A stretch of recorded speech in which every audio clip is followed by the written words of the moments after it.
Olmazsınız. Mına 2012 yılında şu avulda Irjama mektep açıldı. Kilgende ihtibar etkensiz, көргенсіздер.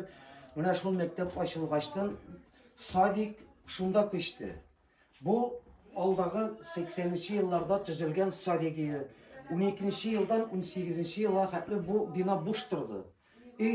Administrasiya, hakimiyet, rayon hakimiyetinin şu ukazaniyesi negizinde bunda indi uylaştılar da davayımızga kurabız.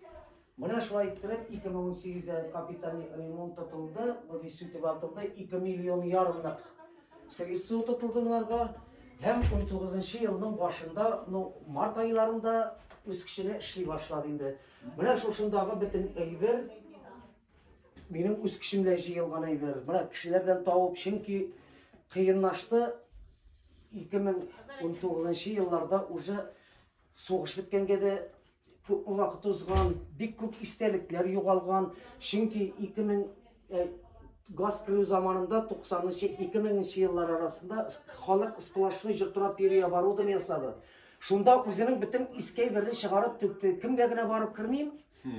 Çıkarıp tüktü endi.